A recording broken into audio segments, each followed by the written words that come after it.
And now, podcasting from the sun-scorched desert Southwest, weighing in at a combined total of 340 pounds, Brad Winchester, Tyler McDowell Blanken, are Gimmick Infringement. Welcome everybody to the Gimmick Infringement Podcast. I am Brad Winchester, and with me as always is my tag team partner, Tyler McDowell Blanken. Tyler, it is Sunday as we record this. How are you doing this weekend? Oh, Brad, I'm doing great, man. We, as always, talk before the pod. We just had one of my favorite conversations in a while for about the past hour, catching up and talking about wrestling and other non-wrestling topics, but doing great, man. It's wonderful to see you as always. How are you? I'm good. I'm exhausted, but I'm good.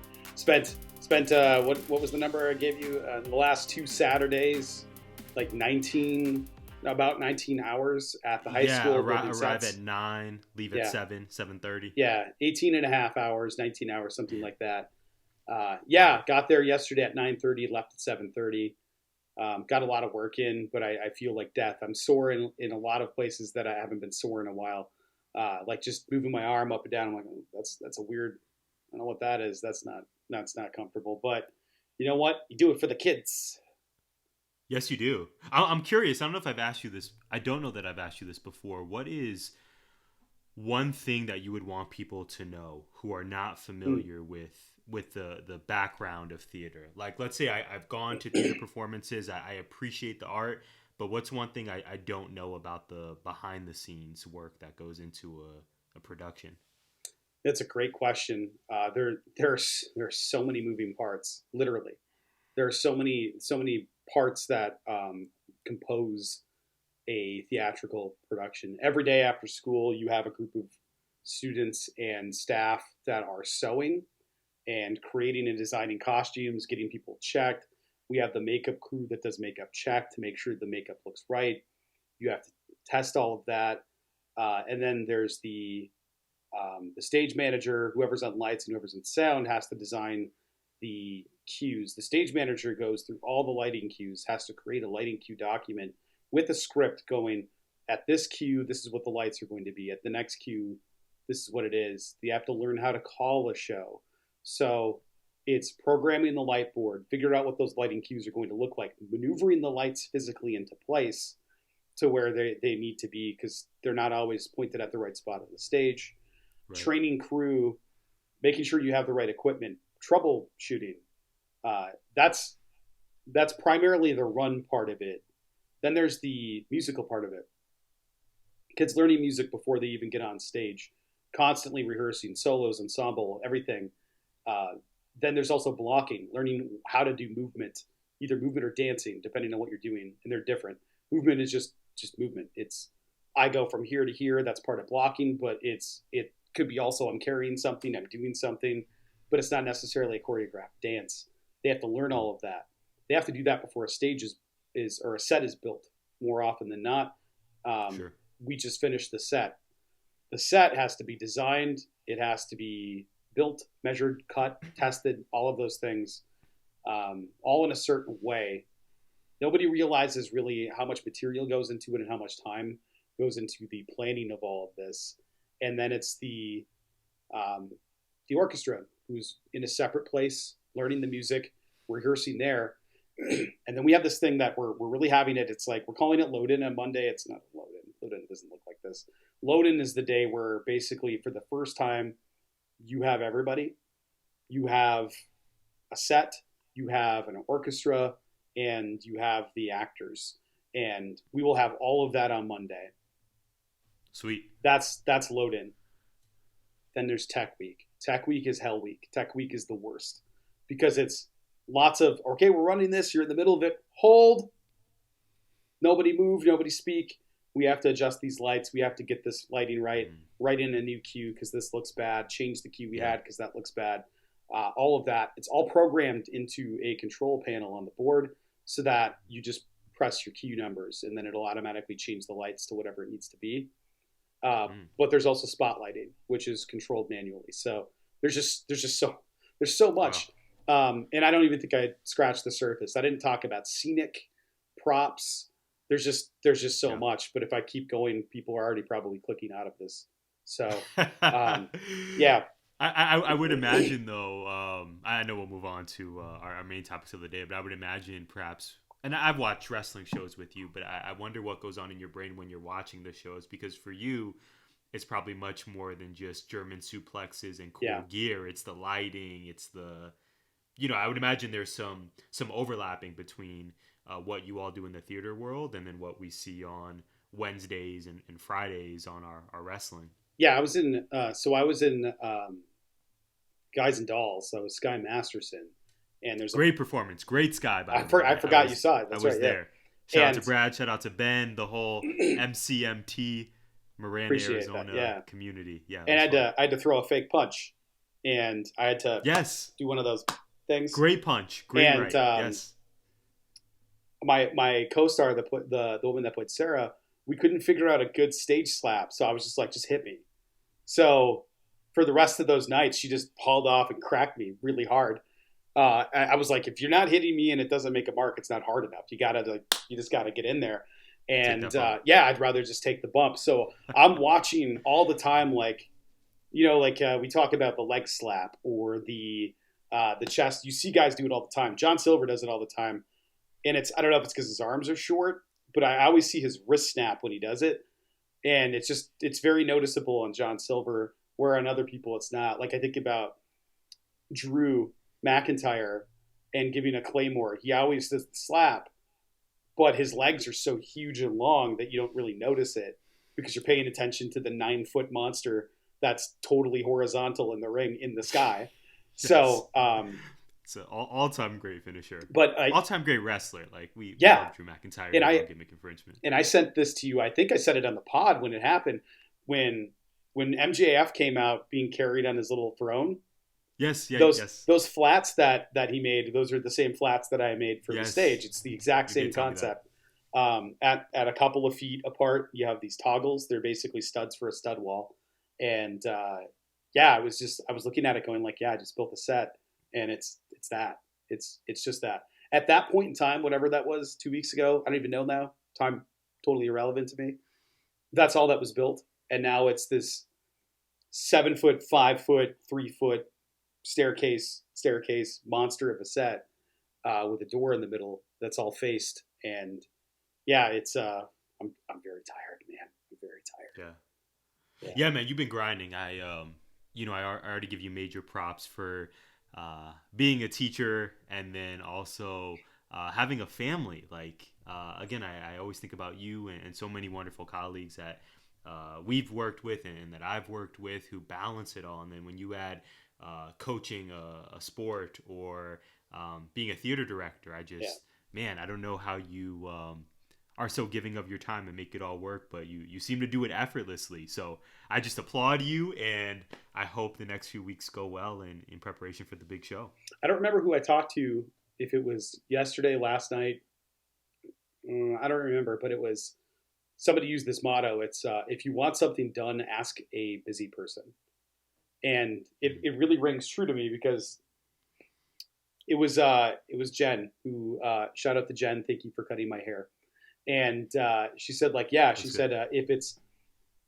if you want something done, ask a busy person is absolutely true. I'm like, I just feel like I can get more done if I'm busy all the time, because then I have to use that time, where if my time isn't being filled, I have to make things to fill it with, and I'm just not inclined to do that if I'm not busy. Like if I'm on vacation, like nothing's getting done around here, even though I have all the time in the world to do it. Right, it's your mindset. Yeah, you're on vacay, and there's going to be no, no to-do boxes to check off. Right, at least no work-related ones. Maybe, right, yeah. Maybe household things. Yeah, absolutely. But I appreciate the out of town. Right. I appreciate the love. Appreciate the support. I think March 2nd and 3rd, Marana High School. If you want to come see the Adams family, no idea if those are the right dates, but check the website or something. Can't even remember at this point. It could be March 2nd right now. I don't know. Yeah, so sometime in March. Yeah. I'm stoked for you, bro. First week of March. Please keep us updated on it. That's super exciting. I know you're Awesome. putting in a lot of work, so I hope the finished product is what you and the kids want it to be. Yeah, the dread is that on Monday somebody's going to get on it and it's going to collapse. That's the dread. Is somebody's going to get up there and they're going to go, "Oh, this thing broke," and I'm just going to go, "Man, that sucks," and then go home, quit, probably quit my whole job. Well, I think that's a great transition into our 3 questions. I think it's the best tradition. I think it's the best transition I got for you today, partner. Let's say transition next time. Just the word transition could be our transition. Just transition. Words. Yeah. Yes. Man, well, let's get right into it. Let's do it. Loaded episode of GI. You and I were kind of going back and forth with ideas, Brad, in preparation for this moment, and we have so much to speak about. I'm going to go ahead and roll right into my first AEW question for you this week. Are you prepared? I don't know if I am. Let's try. Yeah, let's go. Let's do it. So, Brad, first question. If you're new to GI, Brad and I have no idea what questions we're going to ask each other. We just have 3 questions, all AEW related, and we see hopefully what magic gets created. First question for you, Brad. We have a much clearer, I guess, vision of what the Revolution pay-per-view is going to look like March 6th. It's something you and I have been looking forward to for a while, and we're getting a sense for how the card is now being filled. First question for you, my friend. Which title program are you most excited for heading into Revolution? And to give our audience some background, you may have already heard that we know the heavyweight title match is going to be a battle of the Atoms, Adam Cole versus Hangman Adam Page. Brad, we also saw the announcement that Thunder Rosa is finally going to get her title shot against Britt Baker. We would imagine Sammy Guevara is going to defend his TNT title. We don't know against who exactly yet. Jurassic Express is going to be in a 3-way tag match. Hopefully we'll get some clarity on who they're going to face during this week's Dynamite. So point being, Brad, we have a lot going on this card. And again, matches still to be added in the coming weeks. I think I may know where you're going here, but I want to stop talking and finally bounce pass it over to you. Which title program are you most eagerly anticipating come Revolution? I'm very excited for Adam Cole and Hangman Adam Page, the Battle of the Atoms. I think it's going to be great. I think Adam Cole has something to prove now. Like, people are absolutely shitting on him on social media for having a dad bod. And Adam Cole's never been a big guy. He's never been a body guy. Yeah, this isn't breaking news, no, right? No. And the internet is so... Twitter is such yeah, a and also, place. like, they're, like, showing him being more cut than he is in the blobby, nebulous lighting that he was in, versus the light that comes from the side and actually can highlight your abs a little bit. Adam Cole's fine. Also, I don't really care. He can be flabby as all get out as long as he looks awesome in the ring. Who cares? I'm pumped for this because we know that he can go. We know that he can go for, I don't know, we'll see. I'm hoping for at least a 30-minute match. At least a 30-minute match. I would love it. I don't know what the outcome is. We can predict that later on as we get closer. I think I know, but I'll save that for a later date. But you know it's the ladder match. You know I'm pumped for the ladder match. This has got to be the heaviest ladder match in the history of ladder matches. I don't know. They're going to have to get reinforced ladders. We're not going to get 2-3 people jumping on these things and hoping that thing's going to hold. I mean, my God. My feeling and my hope, my God, my hope is that a 4th entrant shows up. And no, I don't mean Wyndham Rotunda, even though that would rule. I think that would be the perfect time for the return of Miro. Have Miro in there as well? I mean, wow. Good God. And I think word is that he's healthy now. Yes. Correct me if I'm wrong. I don't know that I can cite. I mean, you and I consume Fightful, obviously, all the time. But I believe word is that he's, I think it was his quad. Yeah. Or lower body injury. The Redeemer might be healed and just waiting to enter the right ladder match, which might be March 6th. Man, give me that. I mean, that would be Keith Lee versus Miro, that stare down. Keith Lee, Miro, Powerhouse Hobbs, and Wardlow. Yeah. I can't believe Powerhouse Hobbs beat Dante Martin. I texted you during Rampage. I was stunned. I would have, if I was a betting man, I probably would have put money on Dante Martin winning that. So we're getting the Hardy Boys at Revolution, right? Like, there's no question. They're booked to wrestle all these other events, but I feel like there's no way we're not. They've been alluding to Matt acting erratically, which is just really funny because he's not. All of that, and I'm just thinking, like, where does Dante fit in on this card? Because right now, who are the high flyers on this card that aren't in the tag team match? Right. It would be. I would immediately tell you Sammy Guevara, but we don't have a TNT title announcement yet for the show. Right. Yeah, man. Other than that, I mean, Hangman Page is not. Adam Cole is not. Britt and Thunder Rosa, which I hope you're going to touch on in a moment. They're not considered high flyers, so I think we're missing that. We'll get high spots. Hook is on the poster, but our guy is not a high flyer either. Maybe we get Hook for Sammy. I can see Hook taking the belt off Sammy. Really? Already this soon? Did you say that with Jade?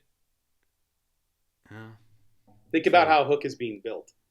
Yeah. So that's the thing. It's like I can absolutely see them doing it.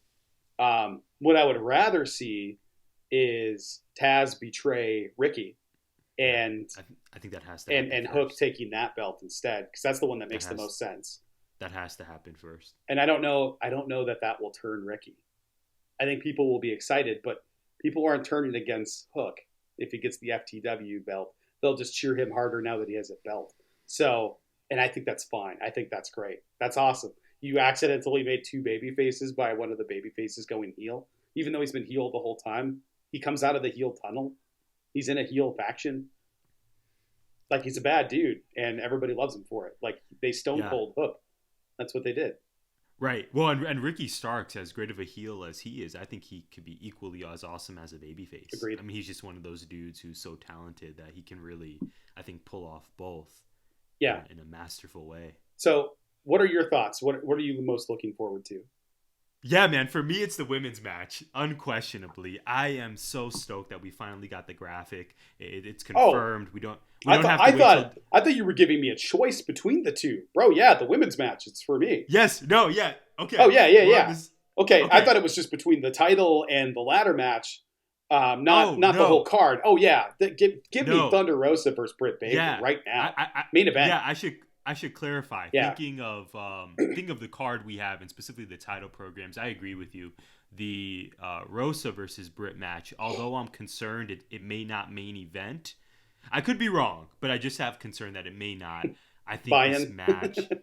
I think this match is going to rule so hard. I can't wait. I know we'll save our predictions for Revolution for a later episode, but man, I just think this could be a real coronation for Thunder Rosa. Agreed. She, I believe, is so deserving of this belt and this platform, and man, she's just been knocking it out of the park for the last 2 to 3 years. I remember she was at an independent show in Tucson. I don't know if I told you about this. No. At the Tucson City Center, a hotel kind of near the University of Arizona campus. And it was, I think it was Cactus League Wrestling. I don't even know if they're in existence anymore, but they were holding a show at this hotel that my parents would stay at all the time when they would visit when I was in school. And then just when I was living in Tucson, working at Miranda alongside you. And she was on the card, man. She was, I'm trying to remember. I actually got the poster because we were, I can't believe I didn't tell you this, man. Let me get my words together.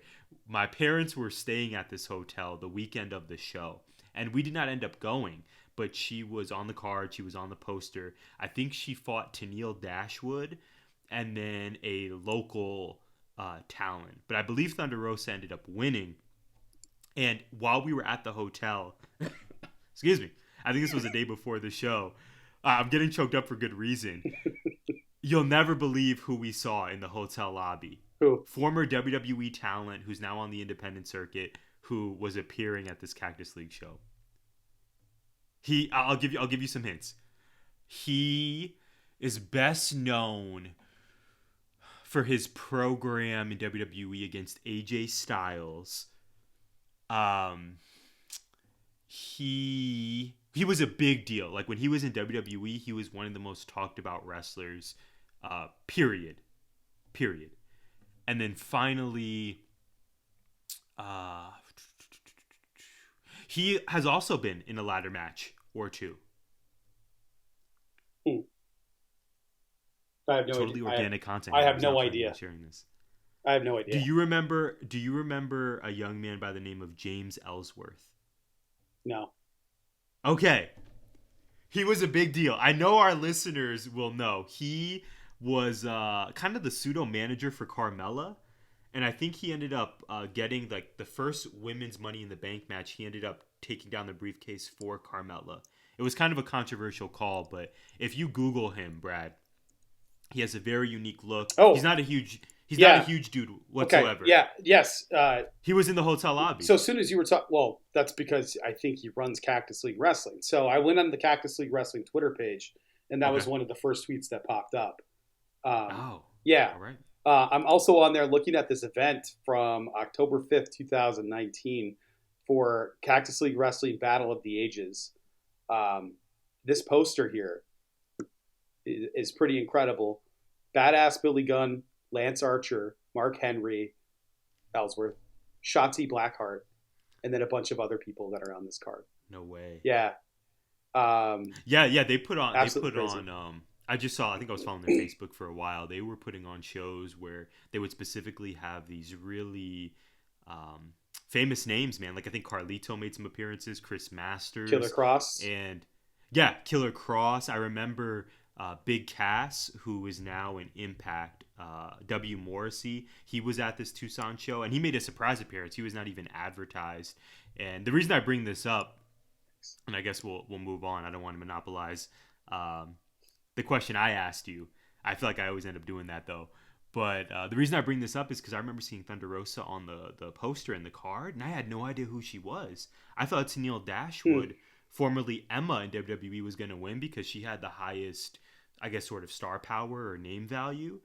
But fast forward 3 years later, and Thunder Rosa is not only one of the best wrestlers in the world, but maybe AEW Women's Champion. It was just like, man, if only I could go back in time and have gone to that show, paid like $15 for a ticket, I would have been able to see one of the best wrestlers in the world. It's just funny how that works out. I think what she's done with Mission Pro Wrestling, that company she owns, and her in-ring work, and the Kill Bill gear from this past week. The Wolverine match with Mercedes, before that, the match with Mercedes Martinez, that Spider German she was on the receiving end of, that folded her like an accordion. Yeah.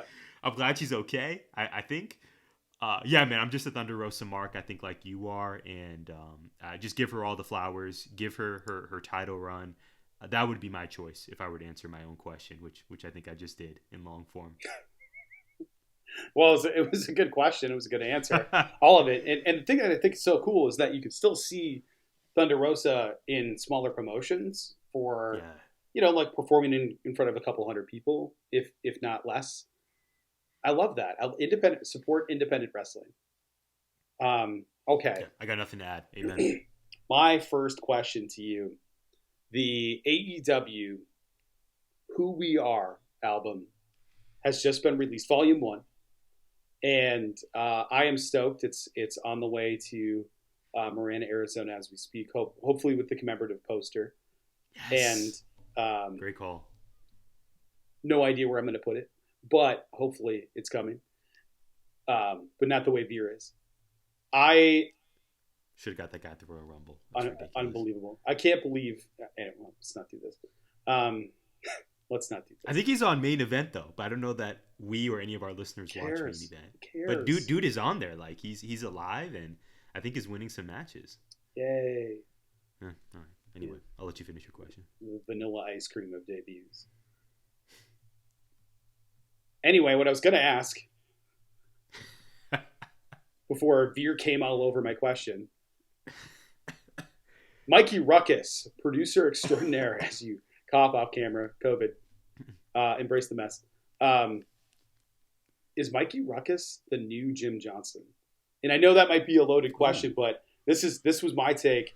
Now that the CFOs are no longer in the picture over at the Fed, we have Jim Johnson, who is a legend in the business. Is Mikey Ruckus, maybe not yet, but is he on the way to becoming the next Jim Johnson in wrestling music? I really like, I think your updated question at the end, is he on his way to being the next Jim Johnson? Yeah. Yes. There's no doubt he has been putting in work, man. I admittedly have not listened to all of the tracks on Who We Are, but thinking about the Keith Lee theme he created and really all of the bangers that are in it. Yeah, all of the bangers that are in AEW, they've just been awesome. He's just hit home run after home run after home run. I'm going to make it short for this one, man. Yes, he absolutely is. Jim Johnson is such a legendary figure in the wrestling business and has his own legendary discography. But how can you say no to this? Mikey Ruckus is killing it. Again, this was a name that I was not familiar with a year ago, but the more I've learned about him, the more I've listened to his work, he is super legit. My answer is yes. How are you feeling about him? Yes. That's it. I'm going to add anything else. Yes is my answer. Like, just based on the Keith Lee theme alone, we're done here.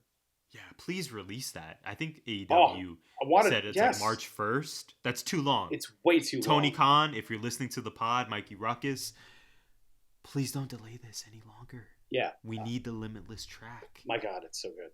It's so good. Yep. Yeah, I've played it more than a couple of times as like in between classroom music. As my kids come in from passing period. That passing period music. Yeah. Let's go. I will say that I do have a student that wears a Yankees jersey with Cole on the back of it, and his name is Adam. And God bless this young man. And I do absolutely blast that theme when he's wearing that jersey. So is the kid a wrestling fan? Has no idea what's going on when I do it. Oh, absolutely 0% of a clue. But speaking of, I don't have a clue what your hot take is this week. But Tyler, it is time for Hot Take Ty. I am psyched. Let's go.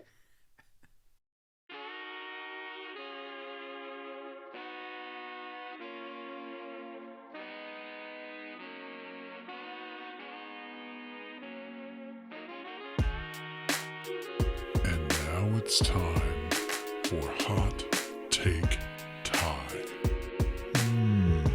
Spicy.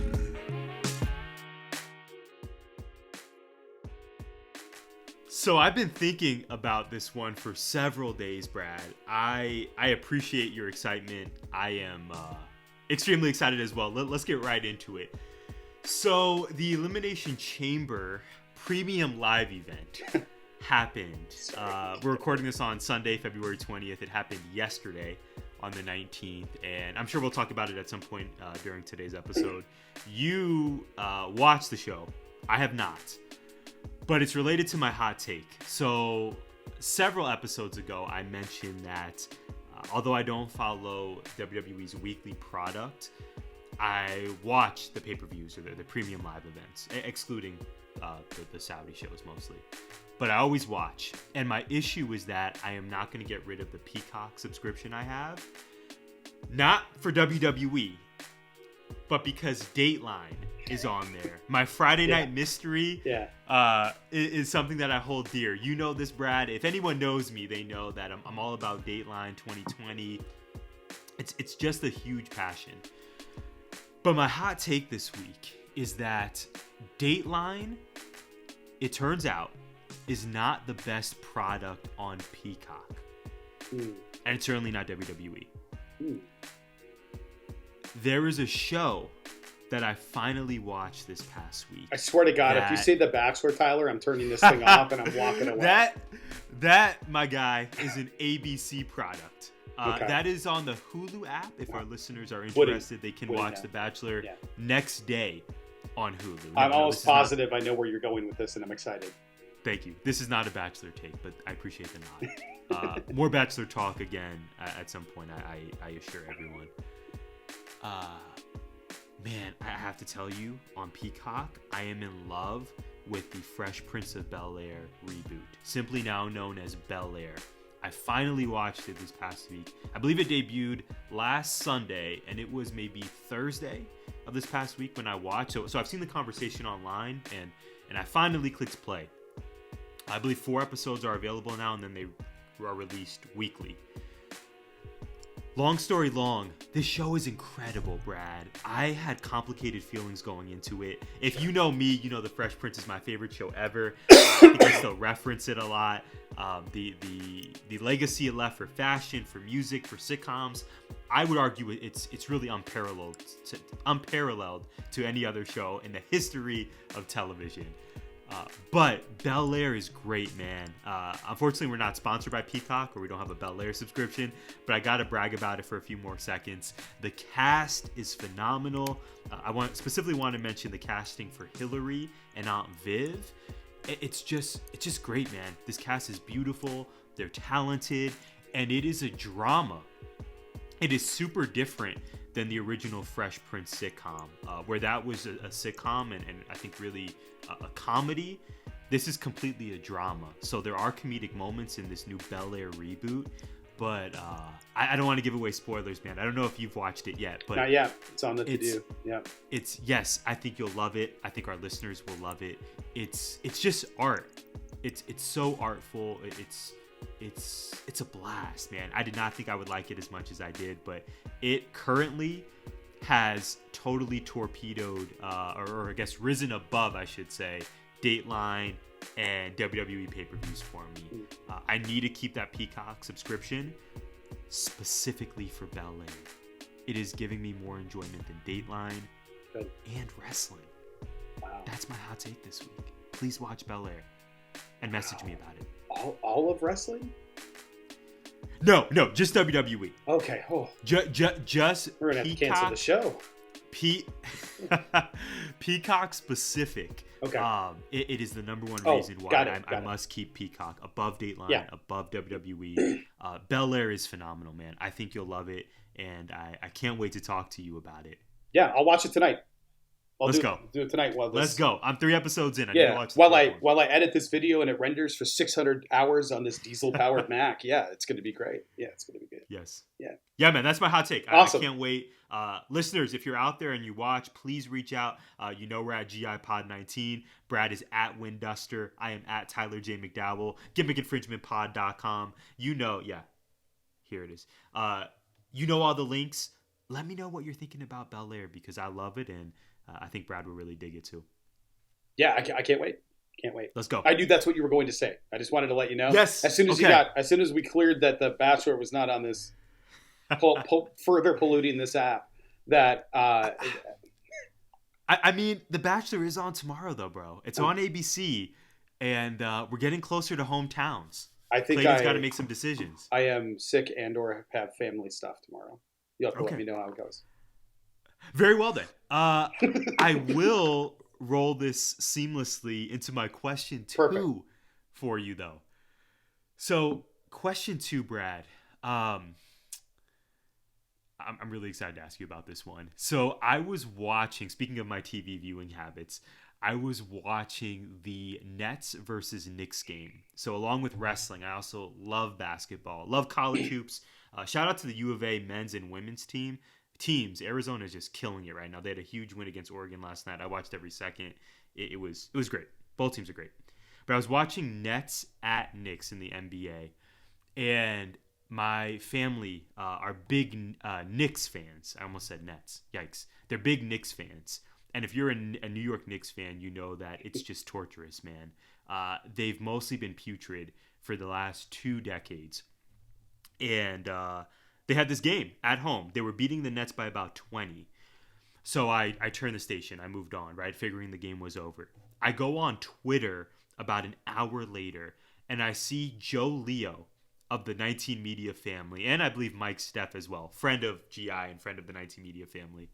I see Joe Leo, though, specifically bragging boasting about the Nets' victory. I also see Mike Steph losing it because I believe he's a Knicks fan. My point here is that as I checked out the highlights, I just I cried a little inside because the Knicks are just so bad again this year. But I also thought about Julius Randle, who's supposed to be the face of the Knicks franchise, and how he's having a really not awesome year. And he's kind of like turned into a heel man. The fans don't like him. He doesn't like the fans. It's a lot of wrestling within the Knicks organization, a lot of pro wrestling. But Julius won the most improved player last year, and then he got a huge contract, and again, he was supposed to like really kill it this year. So if we stick with most improved, as I thought about Julius, I thought about asking you this question.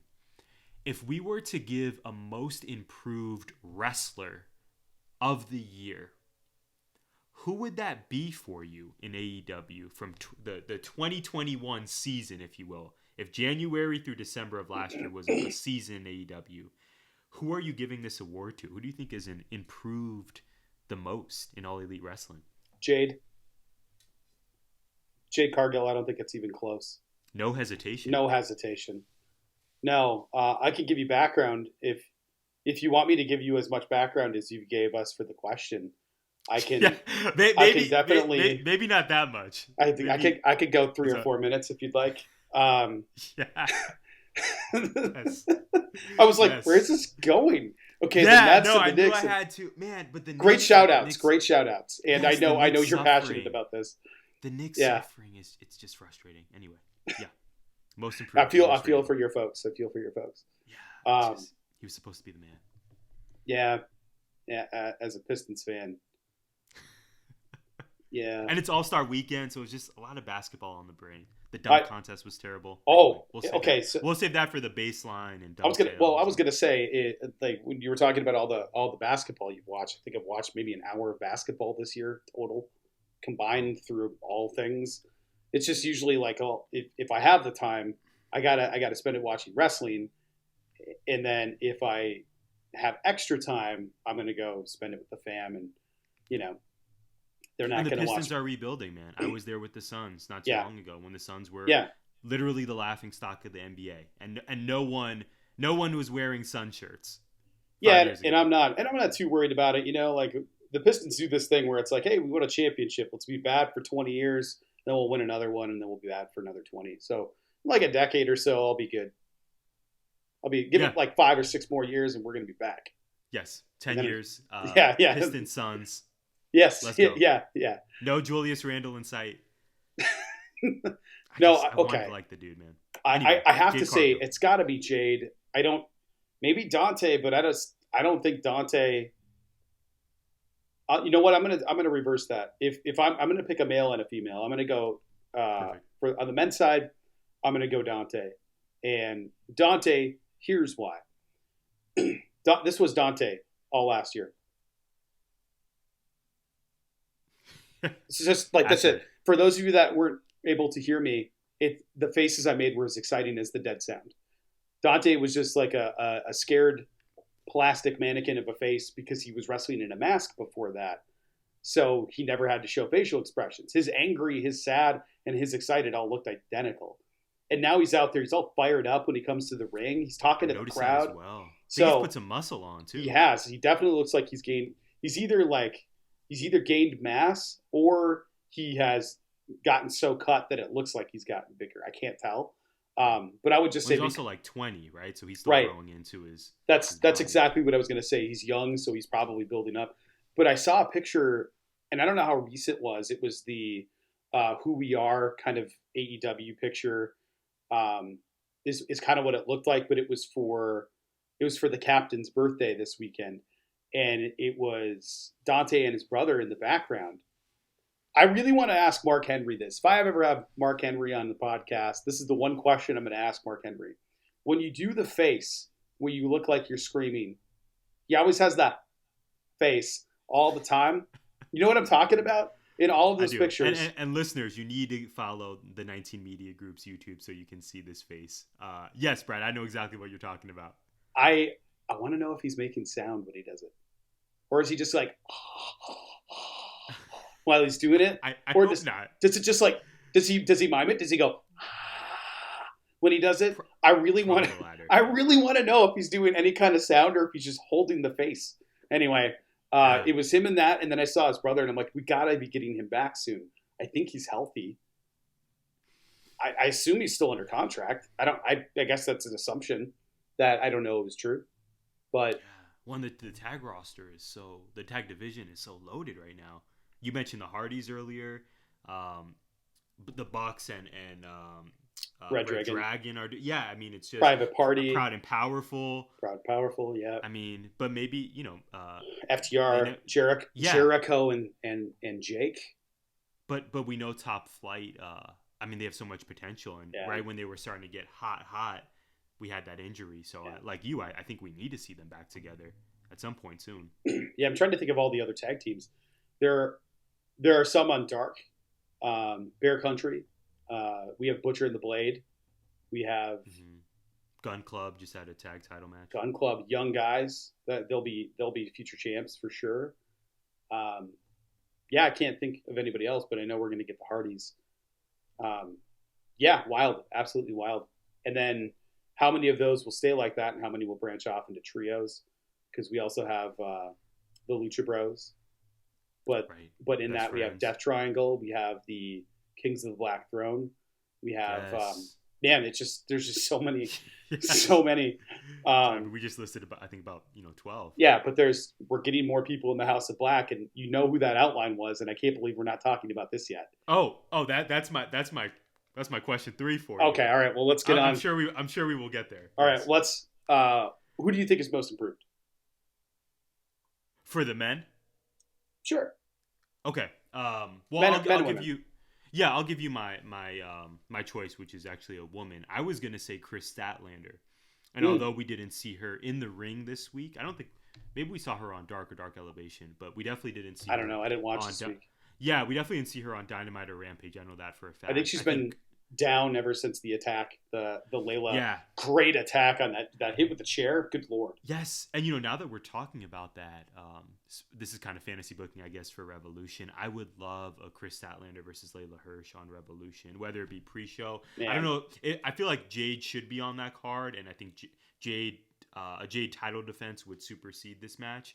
But yes, I can't wait for that. I really think what Chris Statlander has done over the last year has been so tremendous. Her all-out match versus Britt Baker, matches we've seen her in since then. I think she had a 6-woman tag where she was with Layla and Red Velvet. They ended up losing, but she just looks so good. Her in-ring work, I think, has so improved, and I'm such a fan. I mean, you and I have talked about her and wanting a Statlander versus Jade Cargill match at some point. My answer to you is Chris Statlander. She is incredible, and for me, like you said about Dante, I think you can see her character slowly but steadily improving as her in-ring work has really been taken up a notch too. I think I figured out Jade's opponent at Revolution. Oh, do tell. Okay, who won Rookie of the Year this year? Pro Wrestling Insider's Rookie of the Year. Women. It was Jade, no? Yes. Okay. Who on the roster is currently fighting rookies? Oh, wow. Heel versus heel. Serena Deeb versus Jade Cargill at Revolution. Is Jade a heel or a monster? Like, I can't tell. I know she was working heel, but I don't think people care anymore. Yeah. Are they mutually exclusive? Yeah. Monster? I think she's just great. Yeah. Yeah, wow. Sign me up for that. And maybe Serena's what makes her face. I don't know, because she could still come out and be and do all that stuff, and I think that's already pretty over, and people tend to just love watching her work. That pump, whenever she does a pump kick, that should be her finisher. Yes, her boot's bigger than half of their bodies when she does a pump kick into people's face. That move really consistently looks great in her matches. It's so good. Yeah, it's like the Miro Machka kick. It just every time. I don't need her to do Jaded. I think it's a cool maneuver, but like I said last time, way too much emphasis on what the other person has to do. The 4 corners, nobody's getting up from that. Nobody's getting up from that. Nobody, or around the world or whatever it's called. I don't know, that helicopter Uranagi. I guess is Yes. the best explanation of what that thing is. Tour of the islands, yeah. I don't even know. It's just unbelievable. It should be a sticking. It should stick in her. Or just a big boot. Moveset. It's the best big boot by a woman that I think I've ever seen. I'm putting it, even though it's a pump kick, I'm putting that kick up above Charlotte's boot, even though Charlotte's boot is always consistently really good. Mm-hmm. Charlotte's leg does not look like Jade's leg. Like when you see Jade kick a person, you're like, yeah, they're dead. Like they're dead for sure. Yeah. But she's gotten to the point where she has mastered being able to make it look like a kick, but it's making it a push. Because if she accidentally kicked somebody that hard, she would hurt somebody in there. Because she is just massive. So I would love to see the professor take her on and just beat the ever-living piss out of her until she gets cocky and then Jade just gets a hold of her and just murders her. I think that could be great. Or Serena beats the shit out of her and takes the title. I wouldn't hate Serena Deeb as TNT or TBS champion because why not? She'd be great to carry the belt. Everybody would hate her. I think it would be perfect. I'm not ready to see Jade's run end yet, but it's the TBS title. She can get it back later. Besides, it doesn't matter. She's going to be in the title picture. She said the next thing she's going for is the women's title, so I can see her being one of Thunder Rosa's first opponents since they had that great match in the TBS title tournament. Yeah, man, I love what you're setting up here. I thought you were just going to give me a Revolution match, but you're really thinking months and months ahead. I would love that matchup for Revolution. I hope we get Jade on that card. I don't see a world in which that TBS belt is not shown on the pay-per-view, but sign me up. Right now. Tickets sold. Although I picked Chris Statlander, and like you said, I gave you my Julius Randle opening. I really love your choices of Dante and Jade. I think those two are complete stars and have shown a lot of growth. Yeah. Cool. Yeah, well said. All right. My question too for you. Do you feel like this is going to sound negative? It's not, but I'm going to try to frame it right. Do you feel like AEW is becoming a more sanitary, homogenized product versus what it was a year ago or 2 years ago? Or is this just a result of the company finding its footing? So I'm thinking about it a lot. Like we talk about how this is actually spawned by something that you said in a private discussion. I don't remember what of the 19 chats we're in. It was. There are a few. But people over there. But it was all of the rematches in AEW. Mm-hmm. It does feel a little bit like they're falling into a formula or a pattern. That before it felt like they're going to consistently do something other than fall into a formula or a pattern. Their pattern was, we don't have a pattern. Do you feel like it's becoming more homogenized and more sanitary of a product, or do you just think it's finding its footing and is going with what works? I don't want to give you the probably a little bit of both answer. So even though that may be how I really feel, I'll say that I think they're finding their footing. I know exactly what you're talking about, the private chat, where I said AEW seems to be running a lot of rematches that I don't exactly love. I definitely think that's a trend, but I will say, Brad, with the last 2 to 3 Dynamites, I think AEW's just hit all of them out of the park. Last episode of Gimmick Infringement, well, last episode was the Cody special, but before that, our weekly episode, we were gushing about Dynamite. That was headlined by Lance Archer versus Adam Page, the Keith Lee debut, right, so on and so forth. We were gushing about that. I thought this past week's Dynamite, although maybe didn't get the same fanfare, in terms of every segment mattering and just being executed really well, I thought this was just on par with the previous week. I mean, everything this week I dug on Wednesday. We opened the show with a CM Punk promo. And although we've had a lot of CM Punk MJF promos, although that can maybe feel WWE-esque, especially opening a show with a promo, which AEW usually doesn't do, this still felt fresh, right? You texted me because you get the earlier edition of Dynamite. So I get your notes and then I try to catch it later on in the evening. you were telling me that CM Punk is opening. He was sitting down in the ring. Awesome. It was the "Will You Be My Valentine?" and then challenges MJF to a dog collar match.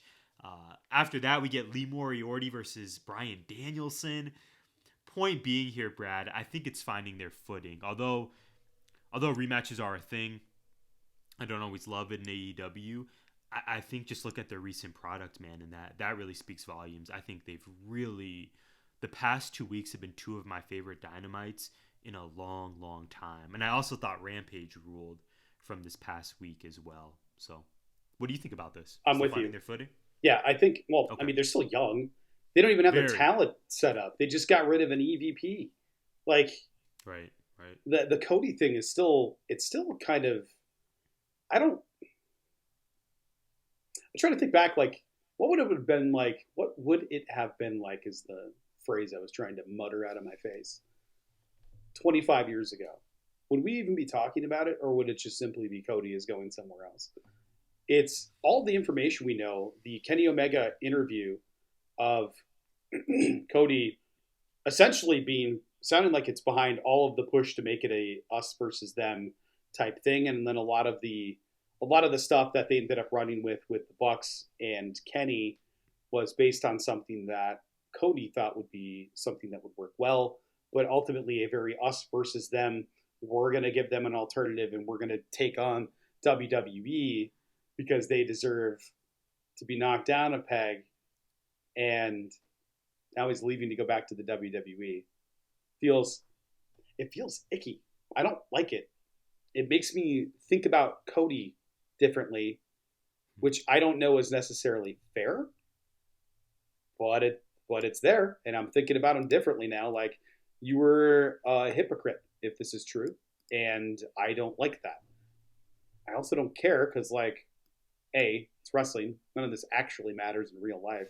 And B, I just want to see him be happy and put in the work and hopefully get paid a whole lot of money. And it sounds like that's where it's heading. Right. And I don't know that Cody and Brandy Rhodes are struggling financially, but we would imagine if all signs do point to him making a WWE return, the contract, the sum of money is probably hefty and healthy. And yeah, I don't think we'll really be able to quote unquote judge this properly until it's a few years down the road. Because what if he has pun intended, what if he has a 2 to 3 year run in WWE and then he finishes his career in AEW, and then, it's the year 2030.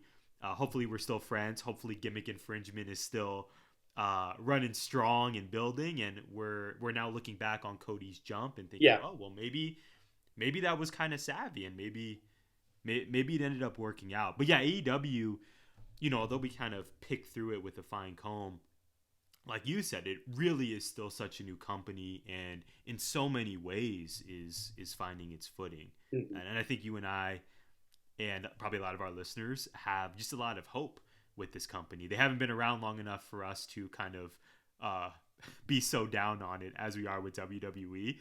I think we really believe in the booking and really believe in the long-term storytelling. Wow, we are really bringing it today. Yeah, man. I don't know, something in the air. I just blame it on Julius Randle.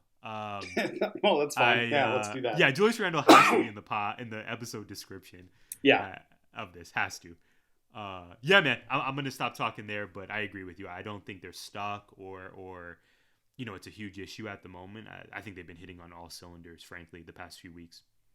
Yeah, and I think, I'm with you, man. Like, the last couple of weeks have been incredible shows. The Dynamite was it last week, I think? I don't know if it was this week or last week, was one of the best, if not the best episode of Dynamite I've ever seen. I think that was the 2 weeks ago. Keith Lee. The Keith Lee debut, that match in general, the whole thing was incredible.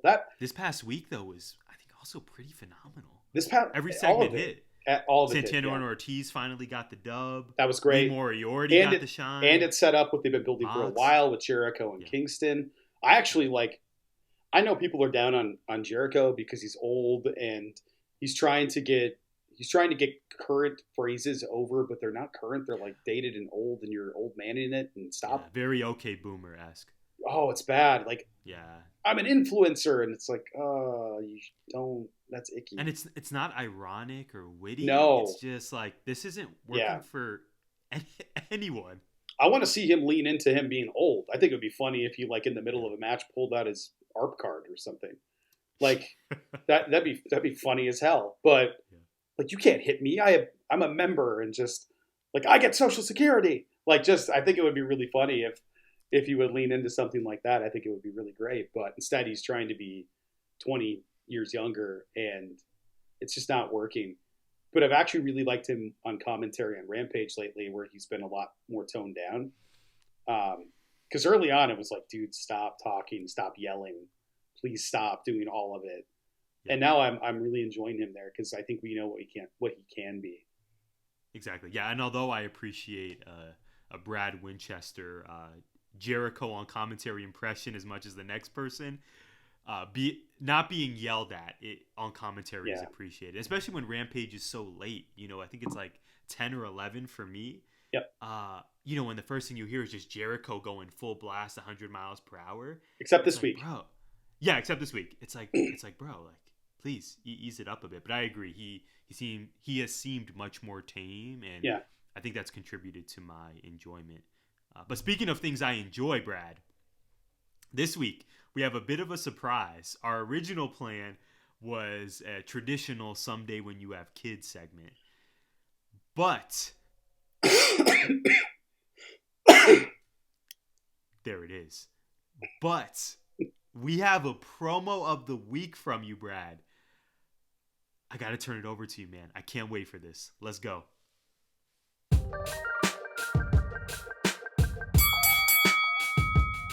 And now, the promo of the week. Tyler, I'm heated. This has been a week. I've oft lamented all of the medications that I have to take. I have an autoimmune condition. It is psoriatic arthritis. That's a cute phrase because it sounds like I have arthritis and psoriasis. People hear arthritis and go, "Oh, arthritis, your hands are a little sore, huh? A little pain in the knees, little pain in the hips, whatever."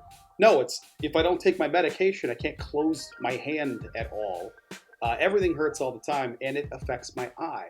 This eye, not the one that's all janky that looks like this all the time. This particular eye hurts like a mother back there. But what do I got to do? I got to take an immunosuppressant. How do I get it? I gotta order it through a specialty pharmacy, online, and only them. I simply can't pick my shit up at Walgreens. I can't go there and go, "Yes, I would like my package of crap I don't want to take. Yes, please give me those pills. I would love to poop bricks. This is awesome. I love it. Thank you so much." It's ridiculous. Insurance companies, man. Bullshit. I'm looking at you, camera. I'm looking right into your soul. Meritain Health. Banner Health. I'm looking at you, Blue Cross, Blue Shield, whatever the hell that means. Not Blue Cross. Oh, just Aetna. If that is your real name, it could be Aetna. With I don't know. Yeah, it's United. It's very, very hard to. Yeah. 9,000 separate entities exist in one goddamn insurance company. Because do I call them? No. I call my insurance because I call CVS. Yeah. Shout out to all the people that have helped me this week. Great help. I'm getting my medication on Tuesday. Pumped. I got to take it Wednesday. Don't stress me out like that. So I called them, and they're like, "Oh, there seems to be an insurance problem." Actually, the first call, they called me and said, "Hey, could you try calling your doctor? My doctor's office isn't picking up." Sure, I'll try. Guess what? They didn't pick up. Of course not, because why would they? So I left a message. Did they call me back? No, they did not. So I'm over here scrambling, fuming, scared I'm not going to get this because if I'm delayed, I got to start over. It's a whole thing. It ain't pretty. And I already had to delay once because of COVID. So specialty pharmacist, yada, yada, silence for a week. I finally called back and they're like, "Oh yeah, the order was canceled." Why? Insurance. Insurance said no. I called my insurance and they were like, "Oh, everything's good on our end. You have to call CVS Caremark." They're like the intermediary insurance company. I called CVS Caremark and they're like, "Cool, looks good. I'm going to send you over to a pharmacist." Talk to the pharmacist. "Yeah, I can't fill this. Insurance." Bro, So I can't get my meds. Yeah. And this is where I have to go. I'm so happy that this is all that I had. I have a student right now, and their mom has cancer. And this is why I'm mad. This is why I'm upset. His mom and dad had to get legally separated. They are no longer married. Why? It was the only way for her to get coverage to pay for the cancer treatments. If they remained in a relationship, they would have made too much money and therefore couldn't get cancer treatments covered. Cancer treatments because of the insurance. I don't even know what else to say other than like this. If this doesn't inspire change, nothing's going to change. That people can't stay married because they have cancer and can't afford it. America, you got to fix your shit. And insurance companies, you need to press on this. Like, I'm not spending $350 a paycheck or whatever it is for my kid in case they get sick for you to tell me, no, you can't have this medication. Leap off, pal. You make way more money than you deserve. Give it to some orphans, save some kittens. I don't care what you do with it. I am tempering this. I want you to know it. Tyler caught the full force of one of my promos before we started recording. And that I did. Should I ever leave my current position, believe me, there's one on the way. Unfiltered and unfettered. And uncensored. Yes. But I really think this week, even though my promo ended up getting kind of serious, I think it is a serious matter. And man, insurance companies, fix your shit. Yeah, I mean, Brad, I don't know that I need to sort of offer a retort. I'll give a retort on the first part. The second part's very obviously personal and incredibly serious. But overall, man, you're right. I think the healthcare system in our country is just a consistent talking point every 4 years and 8 years, every election cycle. But I think sometimes we lose sight of these are real people. Yeah. Going through real things. I mean, you have a situation like yours, which is incredibly frustrating and just shouldn't happen. And then you kind of bump it up, I think, another level or another notch, like you said, with this student and their family. And it's like a bad scene out of a bad sitcom, right? Or a bad television drama. It's like we're the wealthiest, supposed to be the wealthiest, most prosperous nation in the world, and yet people have to make these decisions and jump through these hoops just to get care. So although this may delay our Blue Cross Blue Shield sponsorship on GI, I think but Blue Chew or well, that's that's also hit us up. Love to work with you. Yes. I just think those words were needed, man, and I appreciate you taking this approach on the promo of the week.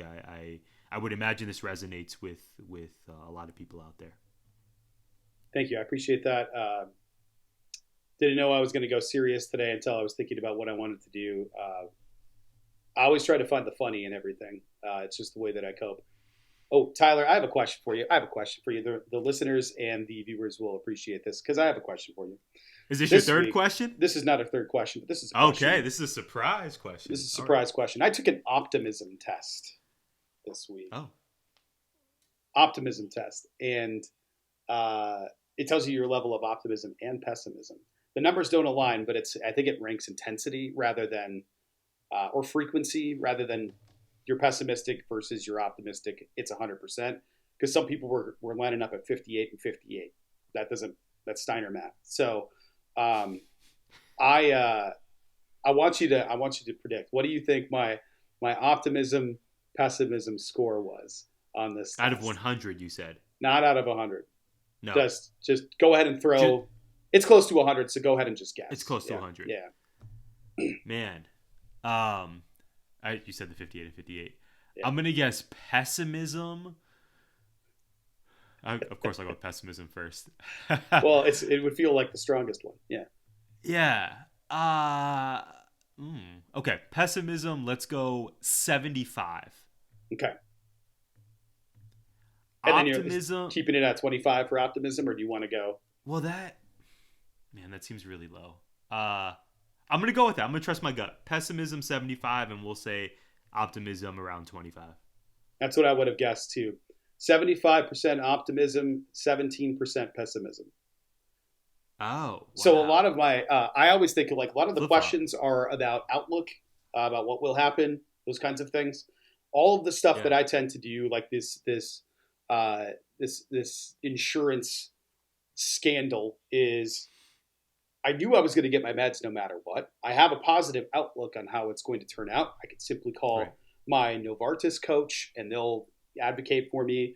I could call my doctor's office if they answer the phone. I could call them and go there and get an emergency supply so that I don't fall behind, and then they can advocate for me. I knew I was going to be taken care of. I always have this everything's going to be good outlook on life. You can call it faith, you can call it whatever you want, but I just know things are going to turn out. I know good things are going to happen. Love And that for you. Yeah, that's awesome. but I hone in on all the negative and I make fun of it. Why? Because it's uncomfortable. Like, we think about all the good that happens in our life. Listeners, take a second today. Maybe this is our, maybe we transition into a grateful section later, but just think about all the good that happened today. And I don't mean like, this is really good. I mean, think about all the bad that didn't happen. All that space in between that moment of good and that moment of bad are moments of good. That's good that happened. If nothing happened to you, that's a good day. A bad day, you know it. A good day, we tend not to look for it unless something incredible happens. Incredible doesn't happen every day. That's why it's incredible. It just has to be that way. And if you have a good day because nothing happened, that is a good day. Don't say, oh, today kind of sucked, nothing happened. No, nothing happened. Today is awesome.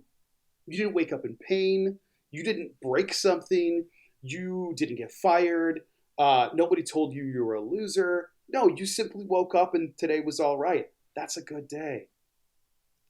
That's all I got for you, man. Preaching. No, I love it, especially on a Sunday, man. You are so spot on with this. I love the optimism, and I think your score perhaps was very, very accurate.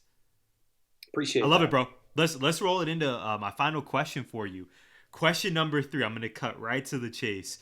You actually brought this up earlier. House of Black, right. AEW. We saw a I guess sort of vignette of sorts on this past week's Dynamite. And at the end of the the tarot cards alluding to a new member, a third member is joining because we don't have an official Julia Hart turn yet, although we anticipate it. It's just Brody King and Malachi Black.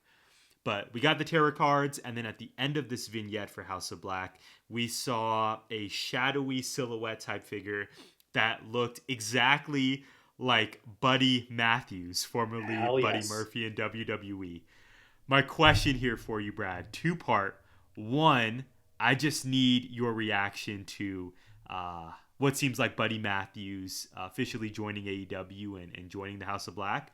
And then secondly, if Buddy Matthews is to join House of Black, how do you see this trio working moving forward? For example, do we have Malachi Black and Brody King as the tag team, and then maybe Buddy Matthews is more of a solo act chasing TNT gold?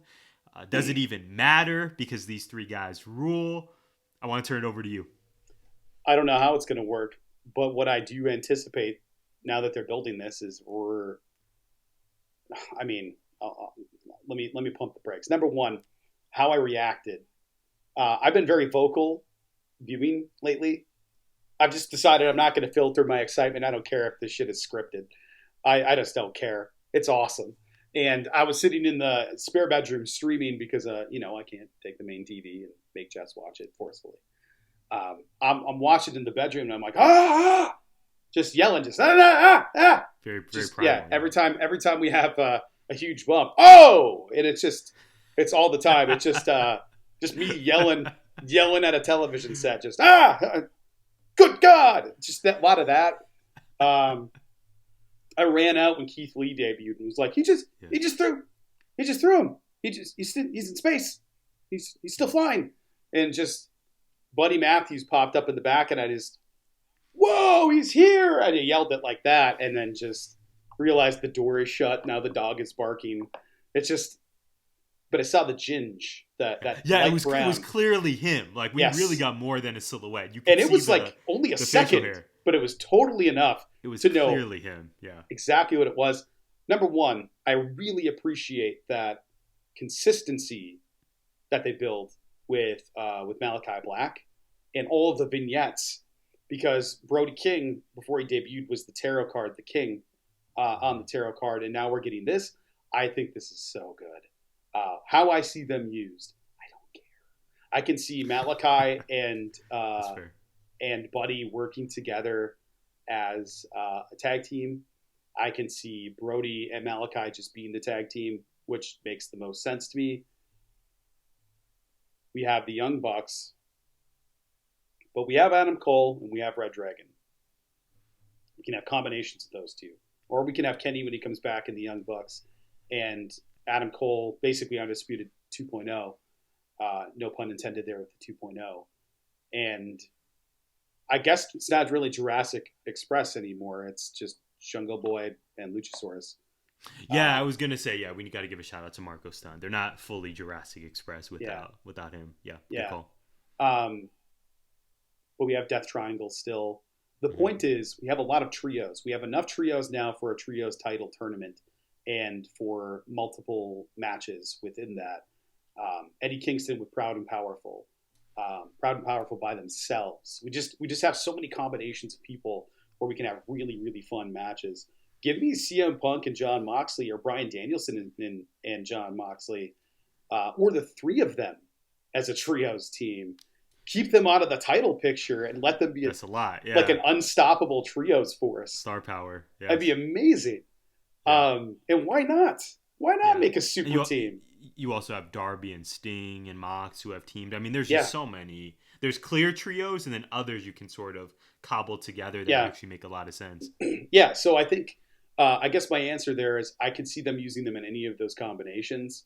But I definitely want Buddy at the very least, the TNT tournament, which feels like, or title picture, the TNT title picture feels very much like, and I don't know if you agree with this, but it feels very much like an X Division championship. Yes, I was just thinking that this past week, and we didn't even speak about this. I 100% agree. Yeah, that's totally true. We did not talk about total this at X all. Division. Yeah. Loved the X Division. That was one of my favorite memories of wrestling over the last decade. Yeah, I think the best wrestling on WWE has been on 205 Live, and half the 205 Live roster is either in Impact or in AEW now. And I love it. And they're using them to great effect. I am super intrigued with what's going to happen here because Buddy Matthews has a working relationship with New Japan. Jay White has been doing stuff with AEW and Impact with the Bullet Club stuff going down in Impact. If we can get an AEW Impact New Japan crossover event or series of events, it's going to change again. Everything will change again. And I'm here for it. Buddy Matthews as a talent can do anything. And I think it's just another reason to open the door, the forbidden door, and have new combinations of people and groups working from different companies. That was a lot. Tyler, what are your thoughts? No, yeah. I'll just echo what you said, man. I'm stoked. And like you said, it probably doesn't even matter because if he's going to be there, it's going to rule regardless. If we somehow hopefully get trios titles one day, as you listed off, Brad, this trio of Brody King, Malachi, and Buddy would be, I think, as formidable as any of the names we listed. I mean, that trio, although Buddy, I don't think has a plethora of tattoos like his two stablemates, that trio is just awesome, man. I can't wait. I think he's been off our screens for far too long. Like you said, I know he's been working New Japan and Indies, but off of our sort of cable television screens, I've missed him. I think he's one of the best in the world. And there's so many dream matches. Obviously, we need the match with Buddy versus Kenny. A Buddy versus Sammy Guevara. You can go on and on. I am so stoked, and I think this is going to be a great signing. He had a picture in the gym with Tony Nese, and even that match is going to rule. Yes, I saw that. Yeah, yes, we still have absolutely. I keep forgetting because he got injured immediately, but we still have Jake Atlas to look forward to. Right. There's so much going on in AEW. That kid, I already forgot his name. That's 16 years old. Nick Wayne. There you go. Yeah. Yeah, that Just guy. an absolute jobber name there, but two first names. He needs to get a cooler name for the in ring, or adopt like a Western gimmick, or maybe that would just be terrible. Like Harland, who you quote tweeted earlier today. Yeah, Punk. I haven't watched 2.0 since Parker. We know who you are. You followed me, and then you got too big for your britches, and you unfollowed me. Man, enjoy 2.0. Holding that against the young cat. Croc Lesnar. I would too. Yeah, that's right. Okay, let's go. I'm ready. My final question for you, Tyler. Madcap Moss damn near died this weekend at the second in 4 months Saudi Arabia show. Is that right? Yeah, that sounds right. It was really recent. It was maybe October, November? Yeah. The second recent Blood Money in the Bank. Yeah. It was a rough landing. His whole spine compressed on his head. It was ugly. I'm shocked he was able to finish. I'm shocked he is even okay. Really cool to see Corbin pull him out of the ring and have Drew chase him around for a little bit. Corbin does not get enough credit for his savvy, his work, all of that stuff, because that character just sucks. King Corbin sucks. Happy Corbin sucks. But he's been phenomenal. So here's my question. Why do you think it is that, given WWE's injuries, especially this week, with Bobby Lashley being taken out of the Elimination Chamber because of a shoulder injury he suffered prior, and by Seth Rollins throwing somebody through the door, are we believing that? I feel like it should have been Brock throwing somebody through the door, but whatever. And then the Madcap Moss landing on his head. What a dumb character. That dude rules, but that's a dumb character. Yeah. And then even to a lesser extent, watching Austin Theory take that ugly F5 bump, that avalanche F5. I still haven't seen it. Yeah, it's not. I need to check that out. It ain't pretty. He does not land flush. He definitely was murdered up there, but that was an ugly bump, and he's had a couple recently. Even in that match, he had a couple of bumps that were pretty gnarly. But why does WWE not get as much attention on the botches, quote botches, or injuries as AEW does? Do you think it's because they hide it better, or is it just because they incorporate it into storyline better, or just because, I don't know, because people want to find faults or flaws? I don't really know what the answer is there.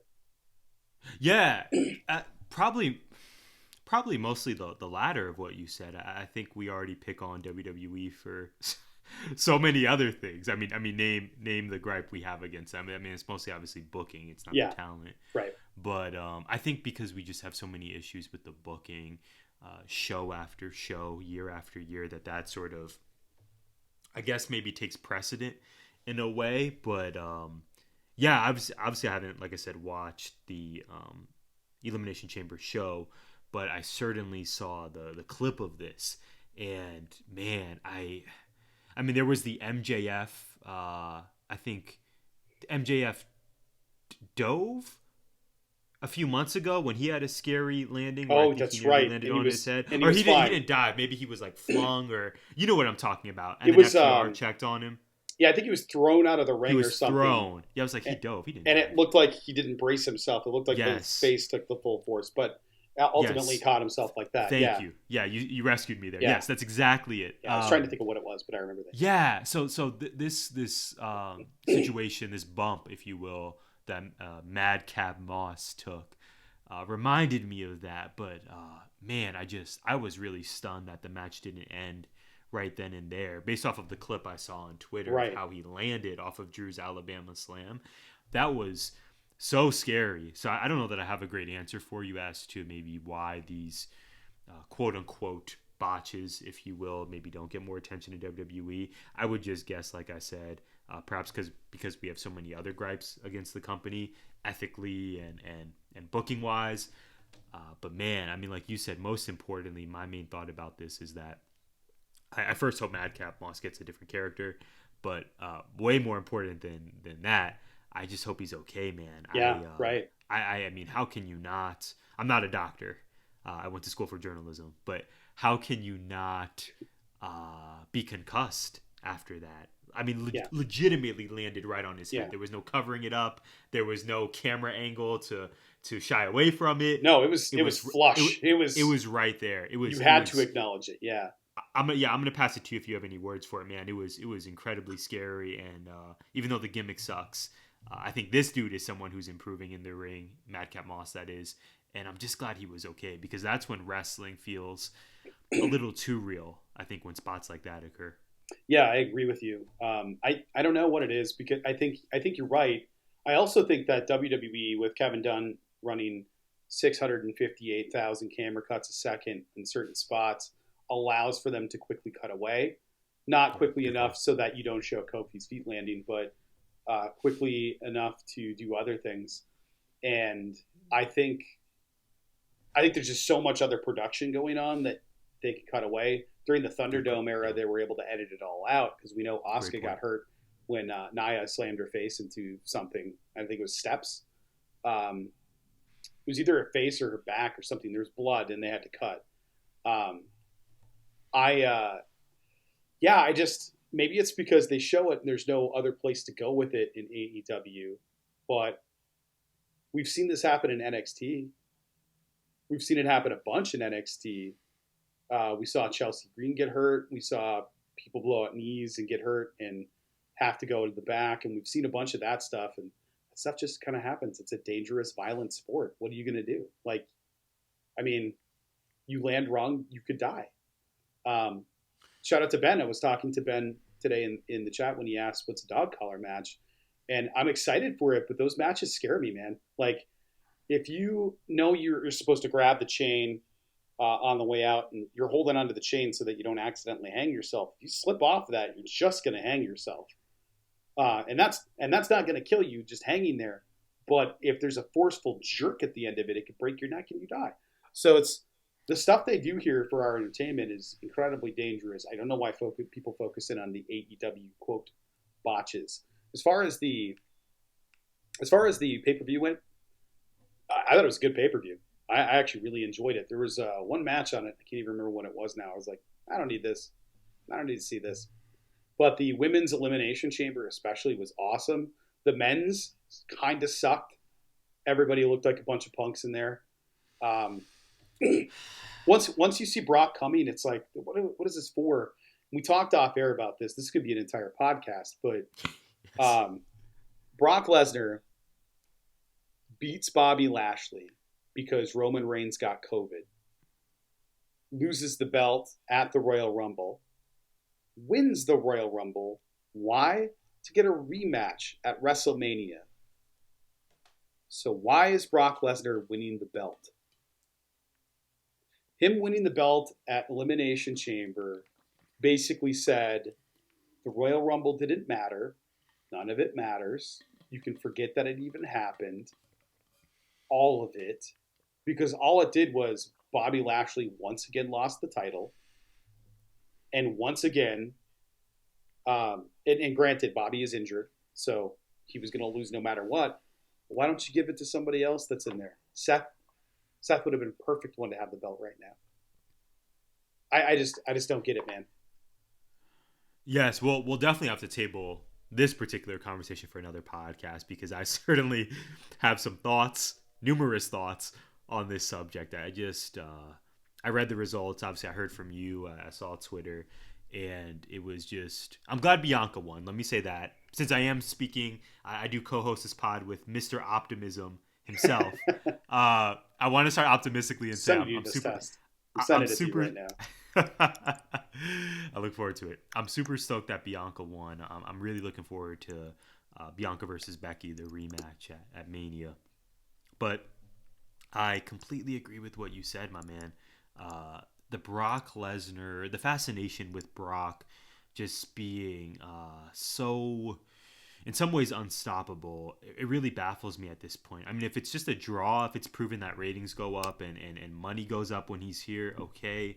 But at this point, it just does nothing for me. Brock is obviously a future Hall of Fame talent, probably even underrated, right? Somehow, in the grand scheme of things, we've gushed about his career before, so it's not so much attacking, I think, him as a performer as it is when he's around. No one else matters, it seems like. Right. No one else is on his level in terms of how they're presented. And I just don't enjoy that. I think Ricochet should be on these shows. I miss Finn Balor. I miss Cesaro being of importance. I mean, this dude beat Seth Rollins, who you just mentioned. He beat Seth in arguably the best match at last year's WrestleMania, after Sasha and Bianca, of course. He had a banger against Seth last year. You remember he did that with the UFO? Yeah. Yes. I mean, universally applauded. Like, this match, I think that match last year was supposed to propel him. Yes. He got the Roman Reigns title match, but since then, Nothing. he's just no. I just get bothered with, again, Brock. It's Brock and Roman, and no one else appears to be even on their level whatsoever. I think that's really unfortunate. I think the Elimination Chamber result proved that Big E losing at day one was just so maddening and and nonsensical. It didn't need to happen if we're just going to end up getting Brock versus Roman again, this time champion versus champion. That is the main event for WrestleMania, and it just does nothing for me. So I'm just going to say I'm happy Bianca won. I'm glad, at least I hope Madcap Moss is okay. And yeah, man, I mean, this is WrestleMania, right? It's Ronda versus Charlotte and Brock versus Roman, and Vince is trying to sell out Jerry World with those four being on the poster. I didn't even get your thoughts on this. What are your thoughts of Stone Cold working a match? Yeah, how have we not spent a few minutes on this? If the rumors are true and Stone Cold is back, he's going to maybe face Kevin Owens after Kevin Owens had some not too great comments about the state of Texas. I love Kevin Owens, by the way. Like, perfect for him to rant about Texas. Good. Although we love our listeners in Texas. So this is before you even get there. I want to stop you there and say, yeah, please. The most obvious approach to this is not, yes, he's the Texas rattlesnake.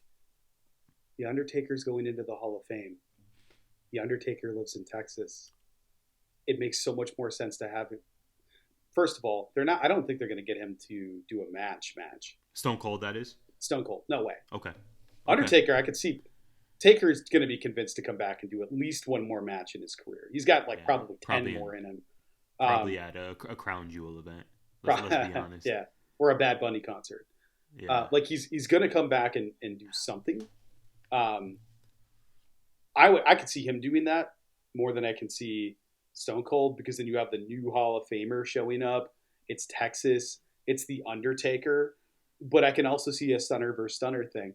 I want it to be a segment, not a match. But go ahead.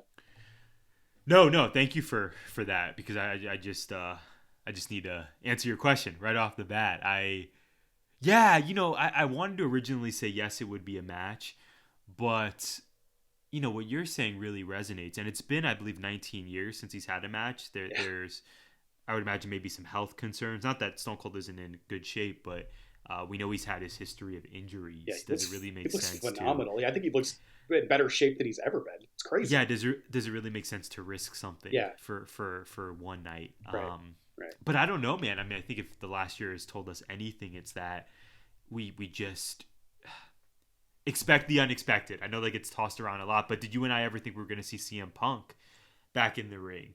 Maybe we hope so. And this isn't exactly the same as Stone Cold, but it had been 7 years, and we're seeing CM Punk damn near weekly now. So I'm not going to rule it out whatsoever, man. I think I'm a little more, I guess, optimistic, if that's the appropriate word, about Stone Cold returning to the ring. But I could absolutely see a segment, regardless if it's him versus Kevin Owens. We know it's not going to be a 20-minute thriller. It should be 90 seconds. Stunner versus stunner. Stone Cold blocks the KO stunner. He stuns him. KO sells incredibly for him, and then it's 1, 2, 3. It's done. But maybe that will be considered a match because we'll get the 1, 2, 3 perhaps, even though we know it's going to go 90 seconds max. I can see KO. Yeah, you know what I would love to see? KO bringing out Seth because they're pals or whatever. Yes. And Seth coming out and them started ganging up on Stone Cold. Stone Cold says something, son, and he ends with son. I brought a partner, and then the lights go out, and then we get the bells, and Undertaker shows up, and then you get both Texans against the heels, trashing on Texas. Yeah, I mean, and then it's just a segment, and that's all I need. Yeah. A stunner, a choke slam, we're done. Because my fear is it's Kevin Owens, man. You know he's going to jump off something. You really want him landing on Stone Cold or anywhere near Stone Cold? Right. That has to be booked in a way or produced in a way where if he jumps off something, Stone Cold leaves and like cracks a beer and just walks away or something. Like, yes, we cannot have him landing on a Stone Cold Steve Austin that hasn't wrestled in 20 years who had spinal fusion. Like, it's just no.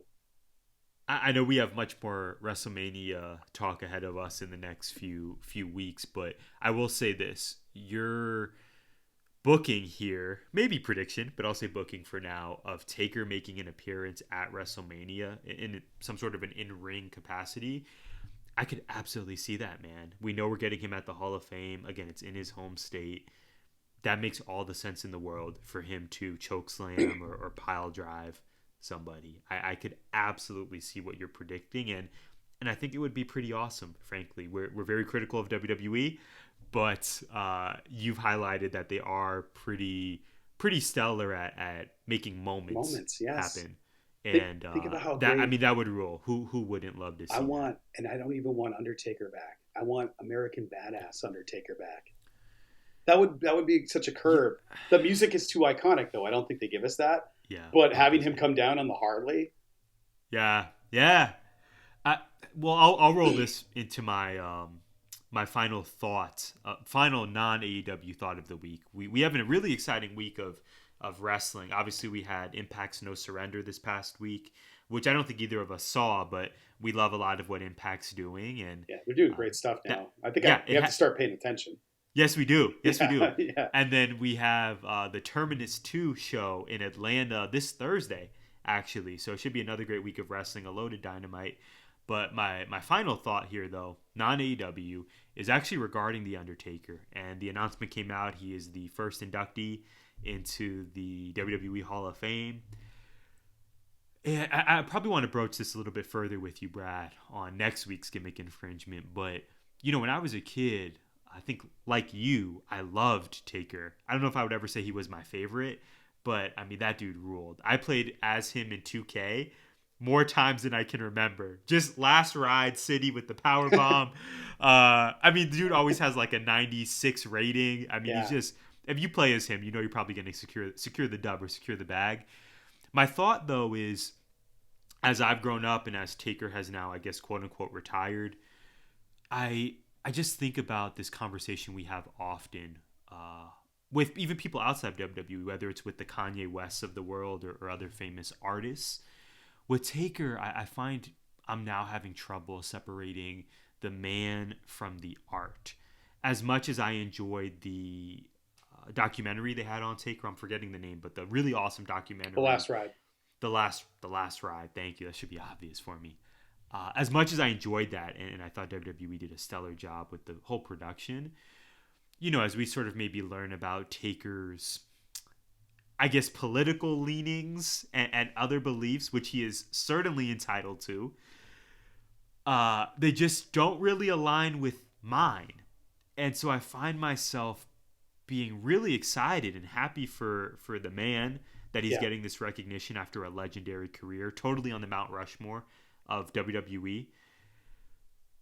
But I'm just having a hard time separating the art from the person, I guess, is my point here. I probably, like I said, wanted to broach this with you on a future GI, but that's just the thought I'm having is I'm super stoked that Taker's going in, but I think I would be more stoked if I was 10-year-old me or 16-year-old me even versus grown man version of me now who I think is a very different person than than Mark Calloway. But I mean, that's okay. I mean, again, that's his deal. But I just don't know, man. Separating the art from the person, I have a hard time just viewing it now as, oh, the Undertaker rules, and can't wait to hear his acceptance speech. Meanwhile, I'm just thinking, like, I hope this guy wears a suit, and as long as he doesn't wear a 9-line shirt and a Tea Party hat, let's call it what it is. Let's call a spade a spade. As long as he doesn't show up that way for the acceptance speech, I think I can get through it, and I think I will enjoy it. But yeah, man, I'm just having a hard time with that. That's my final thought of the week. How about you? If you are listening to this on podcast form, my final thought is you need to get the video so you can see Tyler and I mean tunnel vision to the camera just absolutely perfectly. That's my tunnel vision. Yeah, amazing. My final thought is I felt, you know what? This is my final thought. This week ruled, very productive. That's it, man. That's all I got. That's literally all I got. I'm going to collapse in a heap in about 30 seconds here, just dead on the floor, full of splinters, just caffeine.